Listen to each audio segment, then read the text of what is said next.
Graças ao nosso eterno soberano glorioso, que maravilha! Deus abençoe a todos os meus irmãos, minhas irmãs que estão acompanhando comigo agora mais um capítulo do livro de Isaías. Exatamente, capítulo 9 do livro de Isaías, mais uma meditação para que nós alcancemos entendimento, compreensão e melhoremos a nossa comunhão com o Eterno Soberano através da sua santa e gloriosa palavra. Vamos lá?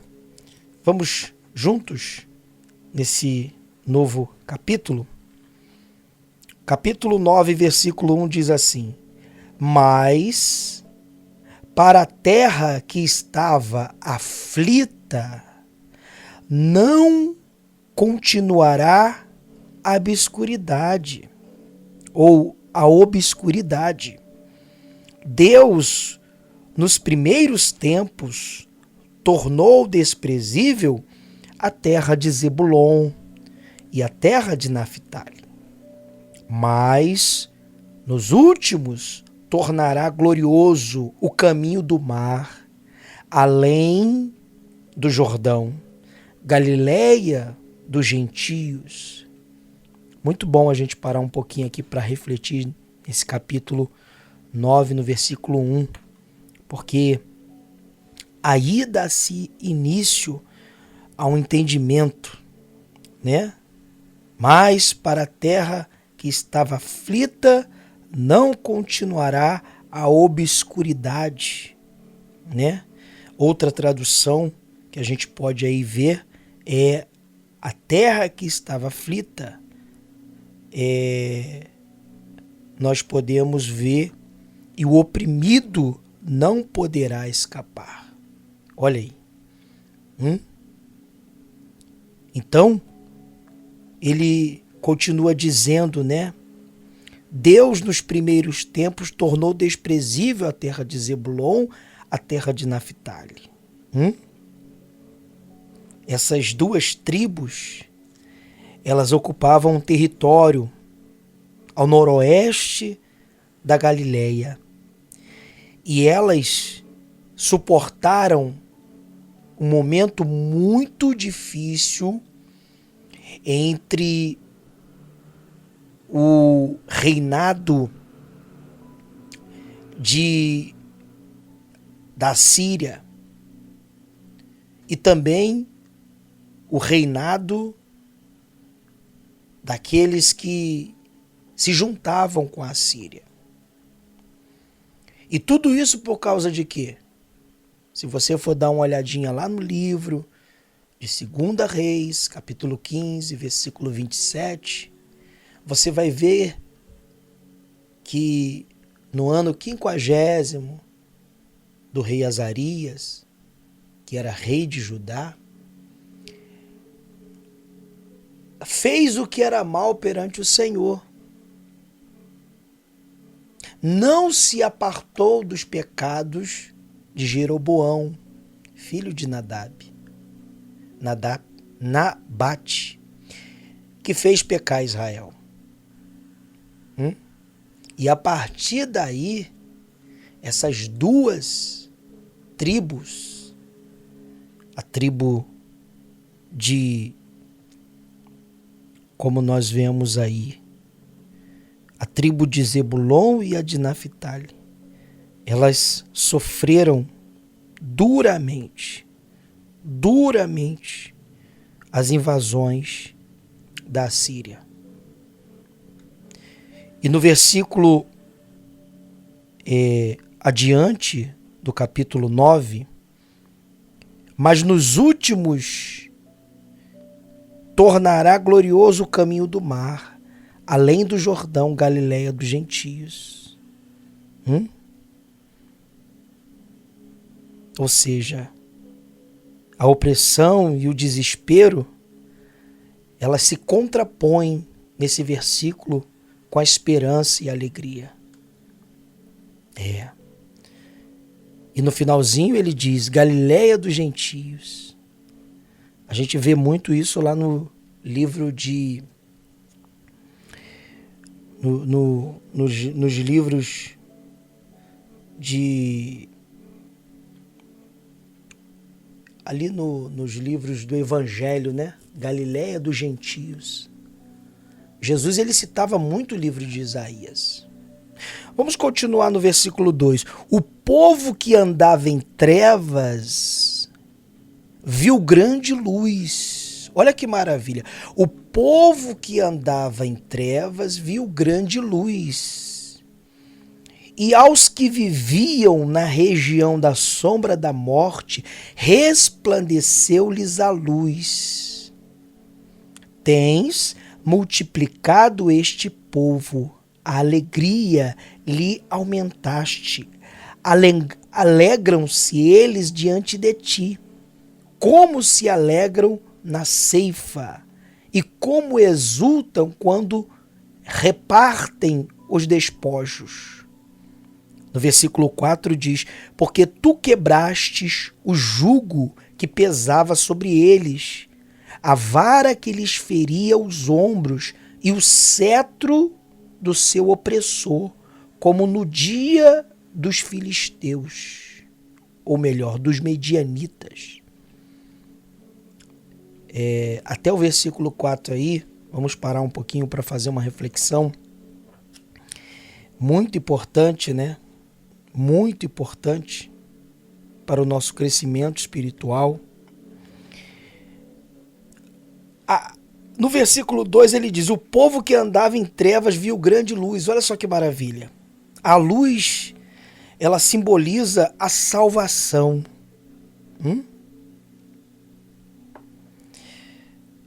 Mas aí, nesse contexto, essa luz, ela representa, ela mostra a chegada do novo rei.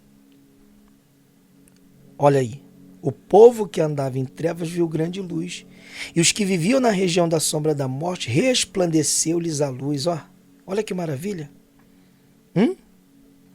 Olha que coisa soberana. Por que eu estou falando para vocês que era uma alusão ao novo rei? Porque se você for lá no livro de 2 Samuel, você vai ver no capítulo 23, no versículo 2, tá lá. O escritor, ele diz, o Espírito do Senhor fala por meu intermédio, e a sua palavra está na minha língua. Disse o Deus de Israel, a rocha de Israel, a mim me falou, aquele que domina com justiça sobre os homens, que domina no temor de Deus, é como luz da manhã. Vamos voltar lá no livro de Isaías? O povo que estava em trevas viu grande luz, ou seja, um novo rei surgiu. E os que viviam na região da sombra da morte, ou seja, os que viviam debaixo do jugo da Síria e dos inimigos, eles resplandeceu sobre eles a luz resplandeceu sobre eles, o novo rei resplandeceu sobre a vida deles. Olha que maravilha. No versículo 3 diz, tens multiplicado este povo, a alegria.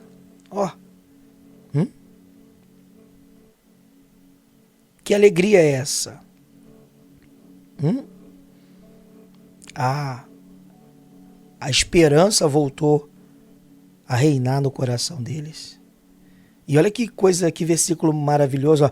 Tens multiplicado este povo a alegria, lhe aumentaste, alegram-se eles diante de ti, como se alegram na ceifa, ou seja, no dia da colheita, como exultam quando repartem os despojos, ou seja, depois de uma guerra, eles tinham uma chance de usufruir do que a nação inimiga deixava. E aí, no versículo 4 diz: porque tu quebraste o jugo que pesava sobre eles, a vara que lhes feria os ombros e o cetro do seu opressor, como no dia dos medianitas. Essa palavra é muito bonita, porque que dia dos medianitas foram esse? Eu me lembro, você se lembra que eu falei filisteus, né? Mas não é filisteus, é medianitas. Agora meditando aqui, porque a palavra de Deus é sobremodo maravilhosa, grande, ela é ampla. E ele diz aqui no versículo 4, porque tu quebraste o jugo que pesava sobre eles, a vara que lhes feria os ombros e o cetro do seu opressor, como no dia dos medianitas, lembrando para todos nós, que dia dos medianitas foi esse? O dia que vinha os medianitas e levavam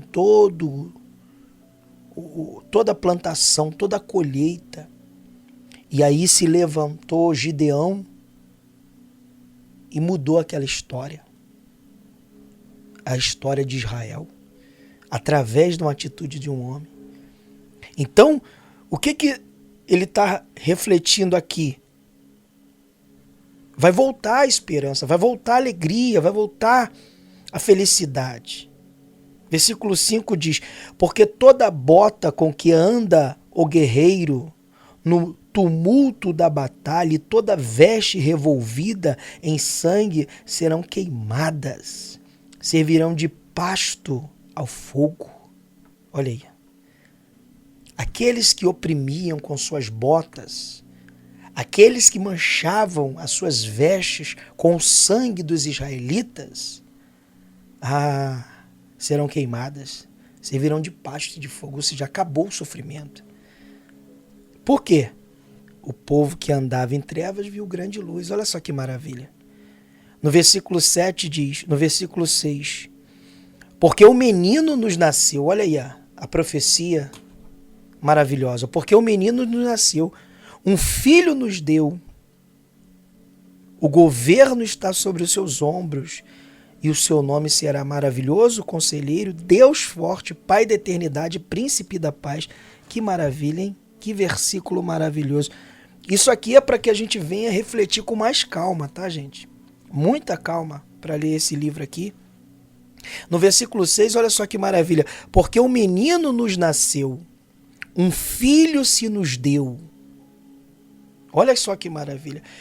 Quando nós lemos essa interpretação, um filho se nos deu, você pode pesquisar que Deus estava mandando, enviando um representante dele, um filho dele.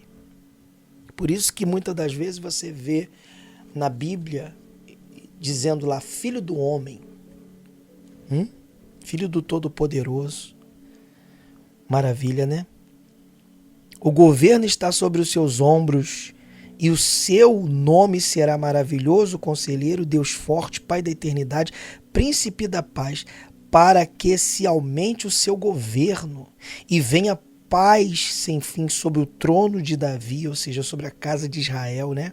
E sobre o seu reino, para estabelecer e o firmar mediante o juízo, a justiça, desde agora e para sempre. O zelo do Senhor dos exércitos fará isso. Olha que maravilha, gente. Que palavra maravilhosa, né? Um filho se nos deu.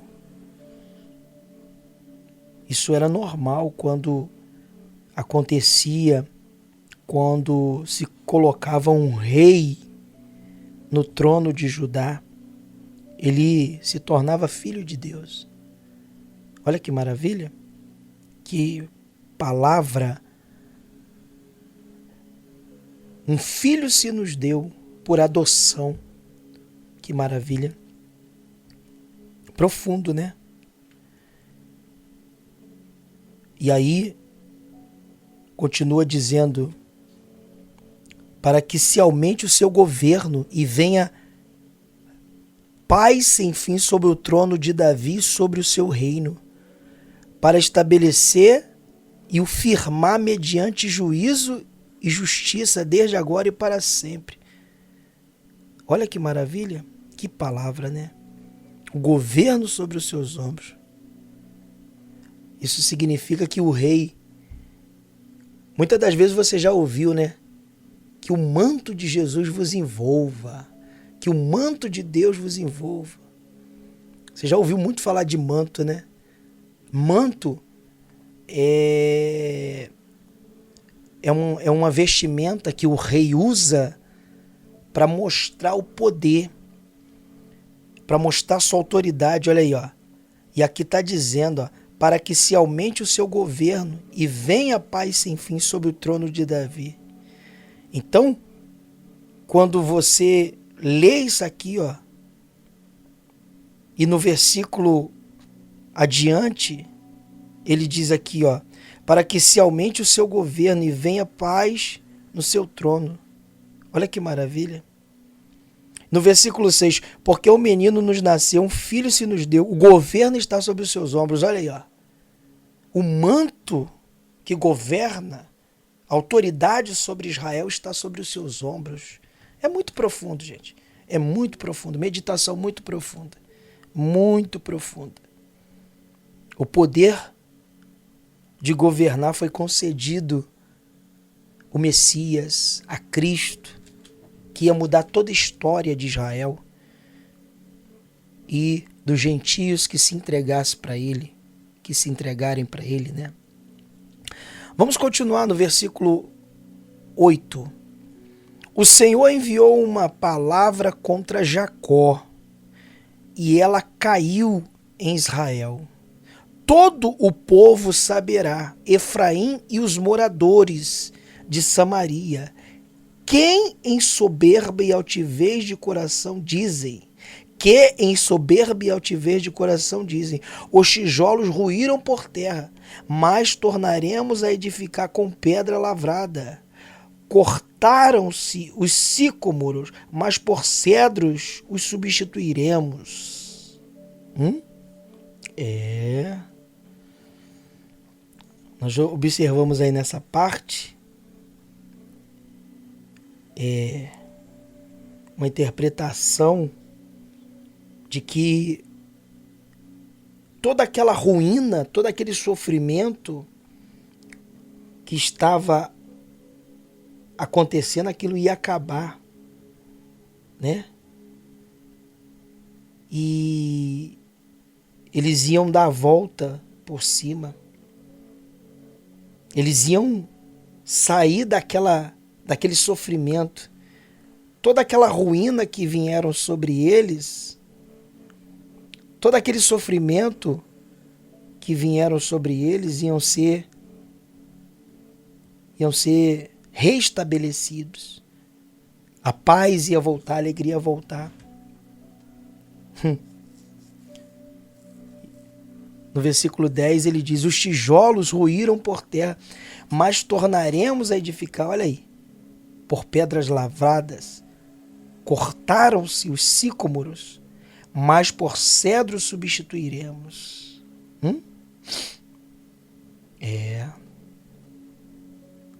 É uma afirmação de quem está voltando, que está tomando posse,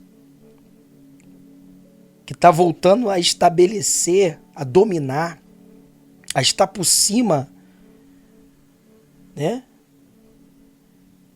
O inimigo já não tinha mais poder sobre ele.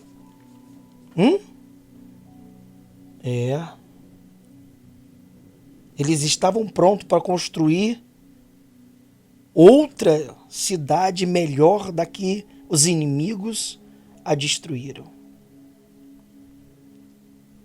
Continua comigo no versículo 11, ó. Portanto, o Senhor suscita contra ele os adversários de Rezim, instiga os inimigos. Do oriente vêm os sírios, do ocidente os filisteus, e devoram a Israel a boca escancarada. Com tudo isto, não se aparta a sua ira, e a mão dele continua ainda estendida. Versículo 13. Todavia este povo não se voltou para quem o fere, nem o busca o Senhor dos Exércitos, pelo que o Senhor corta de Israel a cabeça e a cauda, a palma e o junco no mesmo dia. O ancião, o homem de respeito, e a cabeça, o profeta, que ensina a mentira e a cauda. Olha aí, presta atenção nisso aí que é forte, hein? Porque os guias deste povo são enganadores, e os que por eles são dirigidos são devorados. Olha aí. Você está entendendo aí porque o Messias viria, a luz ia resplandecer sobre Israel?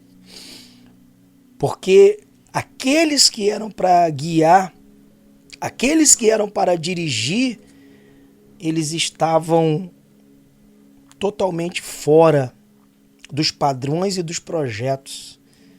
Eles estavam mais preocupados com a sua própria situação do que com a situação do povo diante de Deus.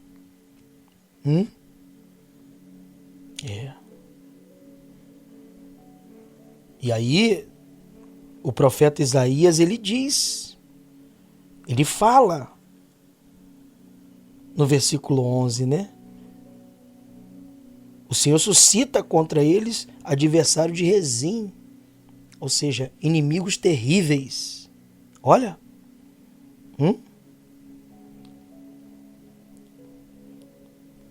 E ele diz no versículo 17, pelo que o Senhor não se regozija com os jovens dele, e não se compadece dos seus órfãos e das suas viúvas, porque todos eles são ímpios e malfazejos, e toda a boca profere doidices. Com tudo isto, não se aparta a sua ira, e a mão dele continua ainda estendida.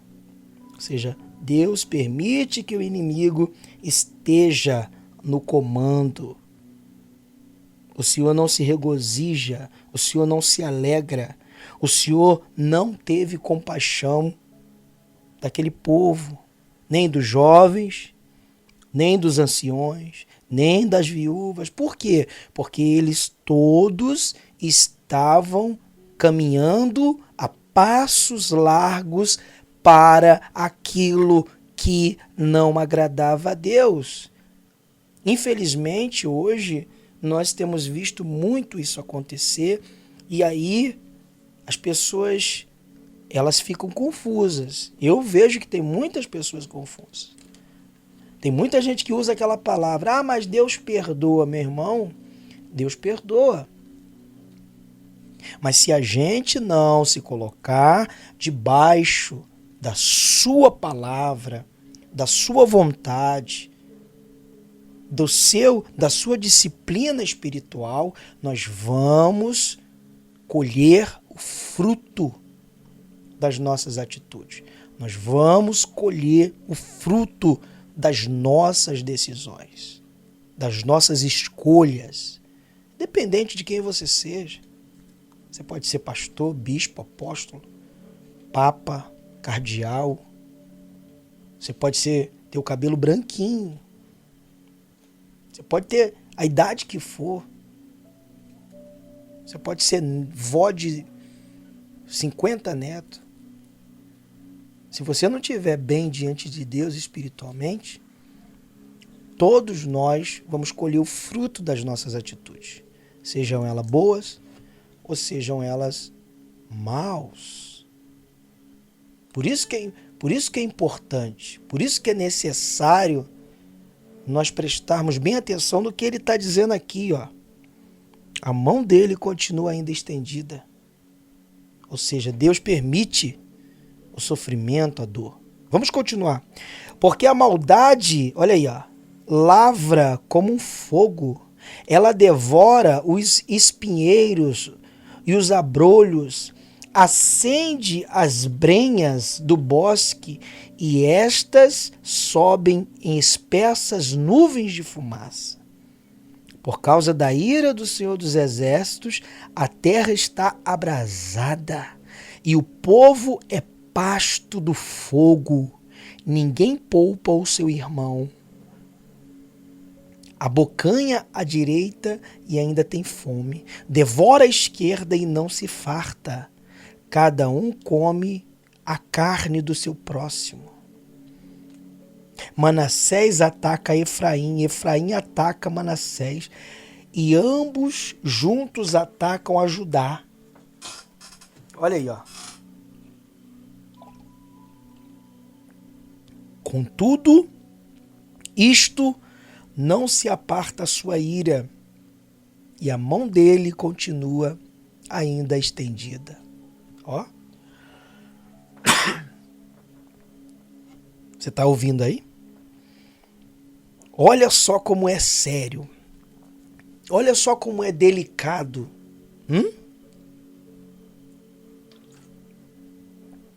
Como é importante a gente prestar atenção na nossa vida espiritual, na nossa vida. Eu podia aqui ler de qualquer maneira para você, podia apenas ler o capítulo e deixar em branco. Ah, já li, já. Não, mas eu quero aproveitar a leitura para que nós venhamos compreender, para que nós venhamos entender. Isso vai ser muito importante para a nossa vida. Muito importante. Muito importante. O Senhor não teve compaixão. A maldade dominava no coração dos jovens, dos anciões, dos profetas, de toda aquela nação.